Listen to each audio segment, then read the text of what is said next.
Hello everyone. कई दिनों से मेरी क्लासेस नहीं आ पा रही थी क्योंकि मैं बहुत ही ज़्यादा डिस्टर्ब चल रही थी। I am very very sorry and apologised all of you.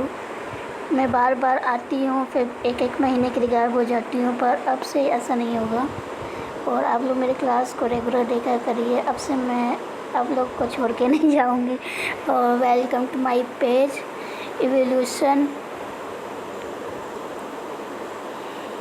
Of student by Shivangi Mishra. तो आज हम लोग पढ़ेंगे balance diet. What is balance diet, संतुलित भोजन क्या होता है। और आप सब लोग मेरे चैनल को सब्सक्राइब कर दीजिए। और तो संतुलित आहार में क्या होता है, तो संतुलित आहार आपके शरीर को आवश्यक पोषक तत्व प्रदान करता है जो इसे बेहतर ढंग से कार्य करने, विकास को बढ़ावा देने और अच्छे स्वास्थ्य को बनाए रखने के लिए आवश्यक है।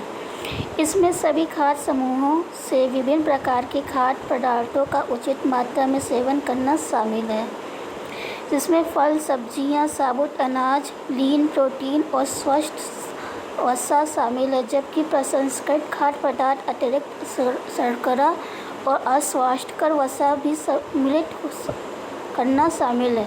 तो इसमें हम लोग ये समझते हैं संतुलित आहार वो है जो शरीर को बेहतर ढंग से कार्य करने के लिए सभी आवश्यक पोषक तत्व प्रदान करता है। यानी हमारे शरीर को सभी आवश्यक तत्व प्रदान करेगा जिससे हमारा शरीर सुविकसित रूप से डेवलप्ड हो सके, यानी विकसित हो सके।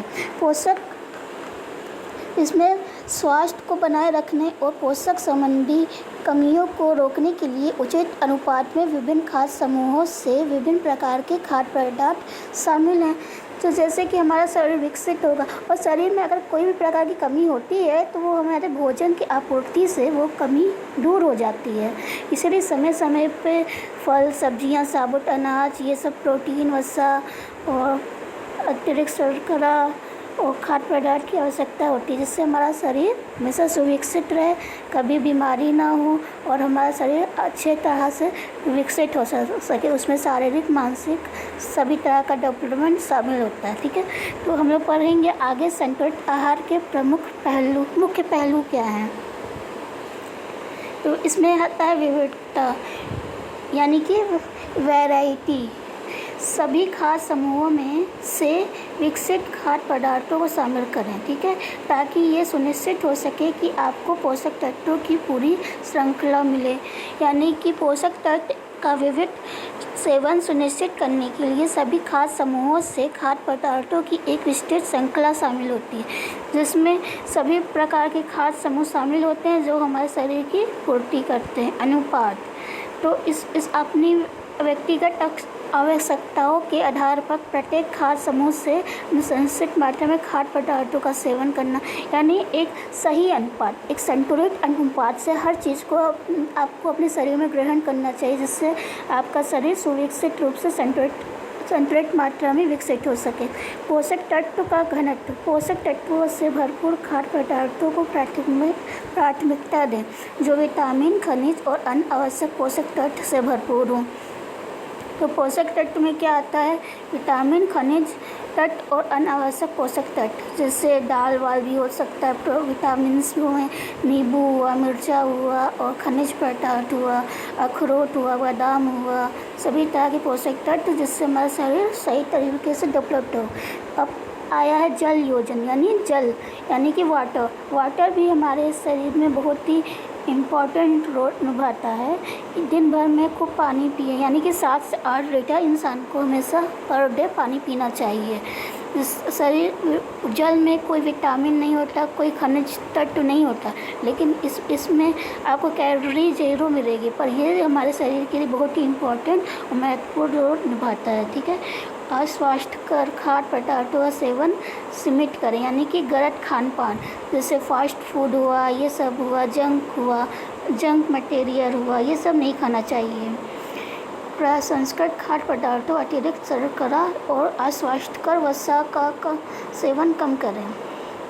जैसे थम्स अप हुआ, पेप्सी कोला हुआ, ये सब बाहर की चीज़ें हुई, पिज्ज़ा बर्गर हुआ, ये सब अस्वास्थ्यकर चीज़ें होती हैं। फास्ट फूड हुआ, फ्रेंच फ्राई हुआ, ये सब ना खा के हमें घर का साफ़ सुथरा भोजन ग्रहण करना चाहिए। तो भोजन ग्रहण करने से फिर नया टॉपिक जुड़ता है खाद्य समूह, यानी वो हमारा खाद्य समूह के अंदर क्या क्या चीज़ें इंक्लूड हैं, यानी शामिल हैं।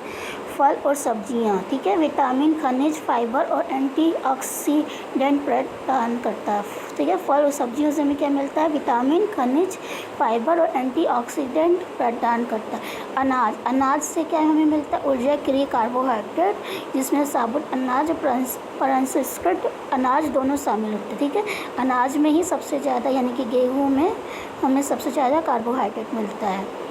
प्रोटीन, प्रोटीन ऊतकों के निर्माण और मरम्मत के लिए अमीनो एसिड प्रदान करता है, जिसमें दुबला मांस, मुर्गी, मछली, अंडे, फलियाँ एवं मेवे शामिल। यानी प्रोटीन में क्या हमें मिलेगा? दाल, दाल से सबसे ज़्यादा प्रोटीन मिलेगा। फिर अमीनो एसिड मिलेगा, और जिसमें मांस, मुर्गी, मछली, मीट, अंडे, फलियाँ, मेवे, सब ड्राई फ्रूट सब शामिल हो जाते हैं प्रोटीन में।